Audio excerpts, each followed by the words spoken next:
The B. Austin complex was among the first apartment community in Texas to invest in EV charging infrastructure. The 7-kilowatt double-headed charger could provide power for 2 EVs at the same time, charging enough for a 60-mile commute in as little as 2 hours.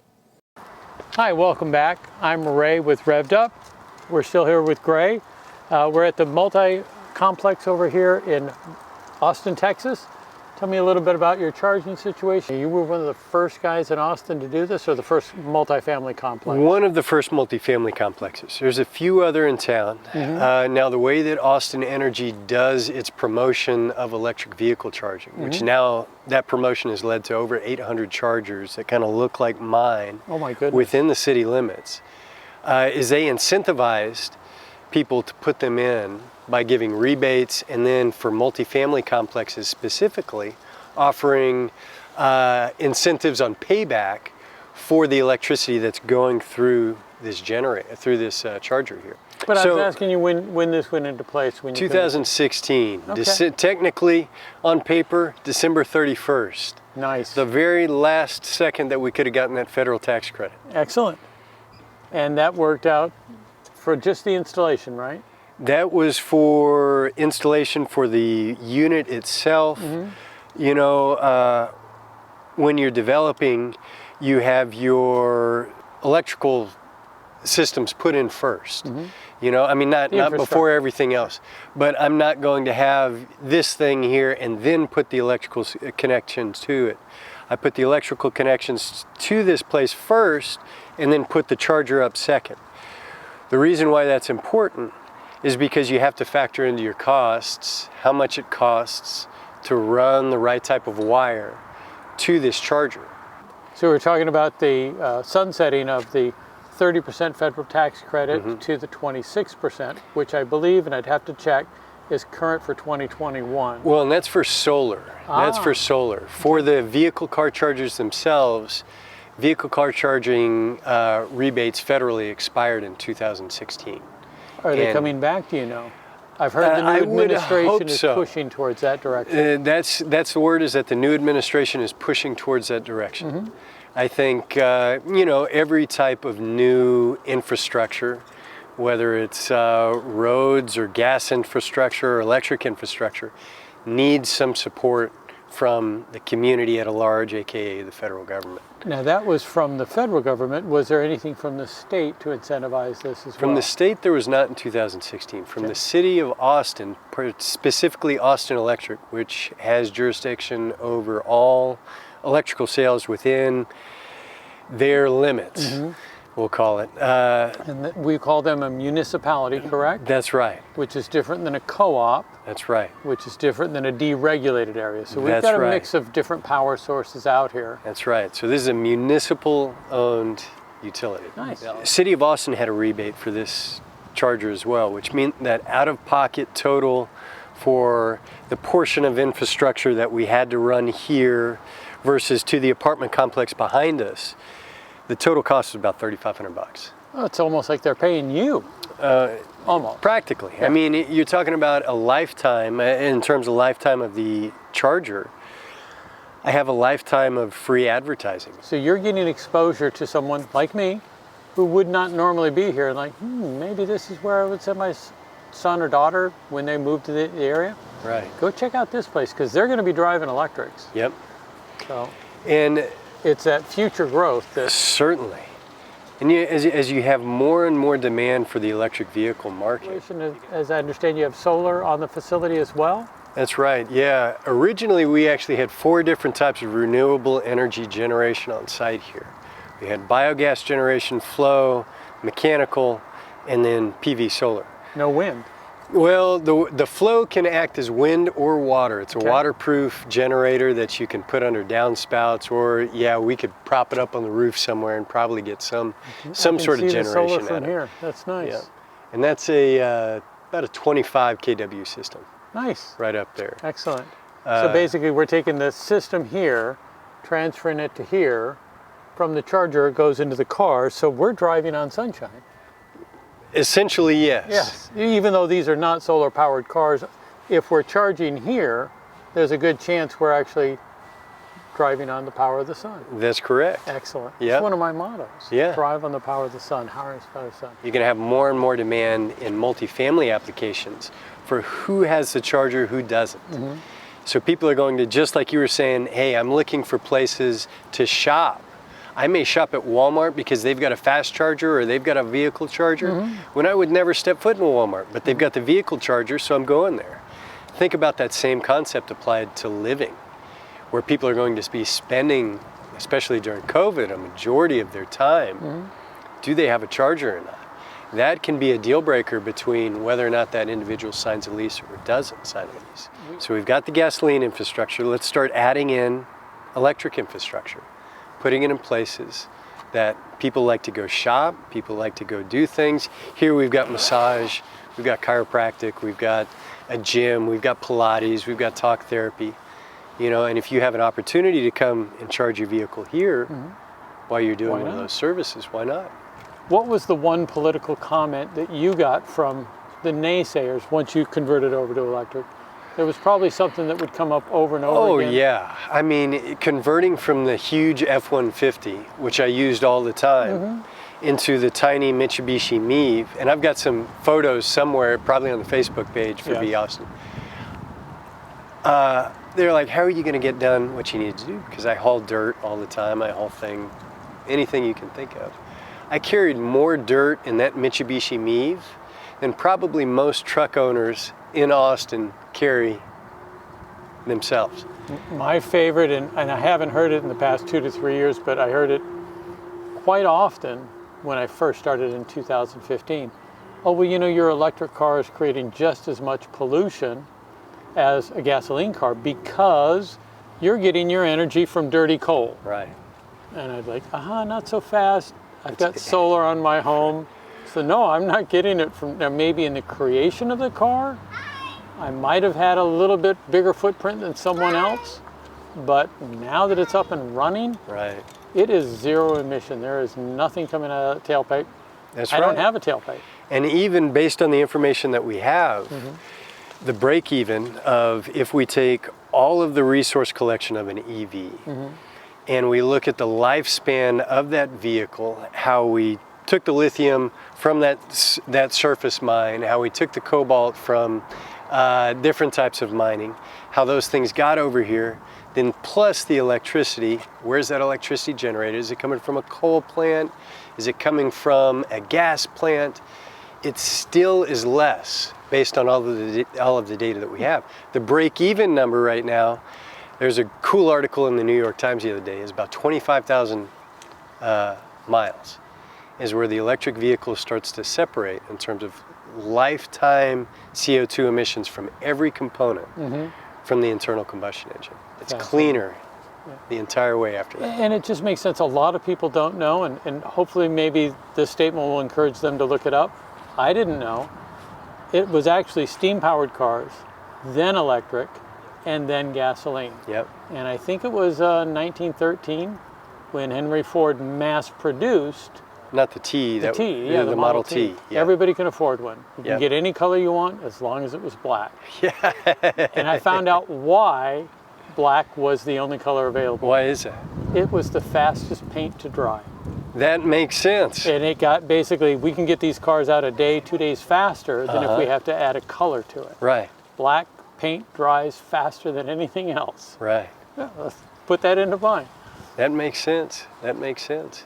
Yeah, the transition from my understanding of the history occurred because gasoline was easier to transport and put in different places, whereas not everybody would have electricity at that time. And so it was easier to take the gasoline vehicle, go to different places and fill up your tank, do it there. But it wasn't a performance issue. It was just an access to electricity issue, which we no longer have. So, Gray, we've got a lot of people coming in from California, from the West Coast. They're already used to driving electric cars. That's what they've been doing for years out there. It's still relatively new in Texas. Now, if a person wanted to rent from your facility, wow, they've already got the car that they purchased in California, is now registered here in Texas, and you're giving them nearly free charging, is that correct? So when It's you have a nearly free. city nearly free, Yeah. when you have an account with the city of Austin, you can get a $50 unlimited charging per year. $50 per year. That's $25 every 6 months. That's like 55 cents a day. Oh yeah, it's incredibly cheap. 55 cents a day versus, what is it, $2 for a gallon of gas? Yeah. That's 1 gallon. Well, and the other thing is, so like for me, I put 32,000 miles on my first electric vehicle within 1 year. $50 paid for 32,000 miles.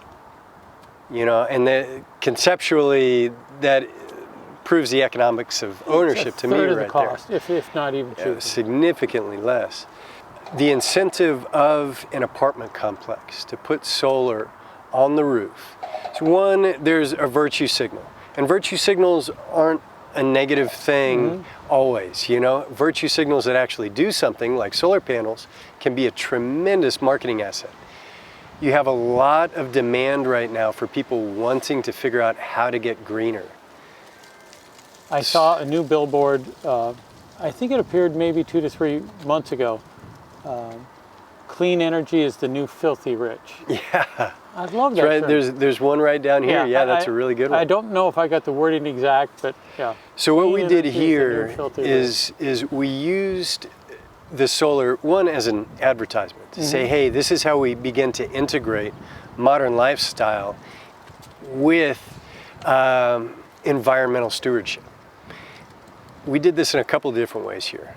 One, I integrated electrical bills with units connected directly to the solar into the rental price itself. So they just had a simple one price. Exactly. At my apartment price, I don't have to worry about the utility. Exactly. Smart. So Gray, how's that different than all bills paid? It's effectively the same thing. The difference is that if you're in one of these solar units, then I get to say to you, the tenant, hey, you have a solar powered unit and you are paying less overall in an electrical bill than you would be otherwise. Plus it's all inclusive. It's just All inclusive, it's easy, you get to budget a lot simpler. If there's profit, because I've maybe encouraged you to use less electricity by creating an atmosphere of Now, if I was a tenant, I wouldn't have to worry about shopping the rate every 6 months, every year when my agreement with the utility company ended. That's right. I'm just dealing with the landlord. That's right. That simplifies things. It would make it so much easier for me. Now the other way that I did it, I did have one unit that was connected to solar because I wanted to experiment here. I wanted to see which was more profitable. The ones that I did the all bills included and they never saw their electric bill, or the ones that saw their electric bill and saw these credits, this positive feedback on a bill, who would be more profitable? And it was really interesting. It was very even. I expected very much that the people who had their all bills included with the solar would end up running big fans, running whatever they want, AC at 60 degrees all the time. But because there was this desire to be greener in the first place, or to be more environmentally friendly, that wasn't the actual outcome. The energy use of the people who had their own utility bills versus the energy use of the people who I included their energy bills within the rental price was very comparable. So how quickly, Gray, if I was on a business, research program thinking about, well, I'm going to start up my own apartment complex, would this be something you would recommend? Absolutely. So here we actually set up so that I can put in a second one and expand, because we wanted to test feasibility prior to committing to 2 chargers at once. Nice. We established that, and I would say it's essential for owners or developers to be installing electric vehicle chargers at this point. Would there be any reason I couldn't put, $2 off your pizza and get it from just down the street? So I'd be bringing additional traffic to your complex. You can. And maybe. Yeah, you can put in specific messaging on there if you would like. Nice. Most of the specific messaging comes within the app itself, on the ChargePoint app. So the feasibility of having a charger within a multifamily apartment complex is not just about the expenses that you have up front. You have to include it as, and look at it as, really a marketing tool. So if I had to overcome the reason for me not to put one of these the biggest problem is going to be in Austin that people are going to say, what in the world, I don't have an electric vehicle, that's taking up some of my spots, now I have to park way over there, and the electric vehicle gets parked right up close. You've got a limited number of parking spots, and we still are reaching this tipping point of how many vehicles are internal combustion versus how many are electric. And so the internal combustion owners are going to be upset that some of their limited parking spaces are taken up by electric vehicles. The way that you get around that is by saying, hey, one, most of our clientele, a lot more of them right now and most in the future are going to be going towards electric vehicles. Do I want to put this infrastructure in now, or do I want to wait until it's too late and now suddenly instead of 75% of my customers having internal combustion engines, 75% have electric vehicles?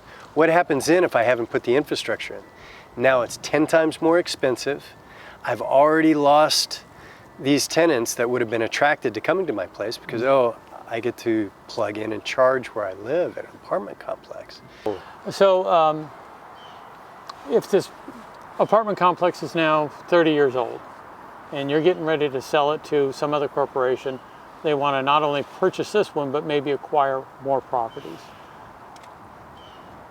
What would be the motivation for them to install chargers more here or at the new future complex? So I think... I guess I'm talking about a higher end business class. Yeah.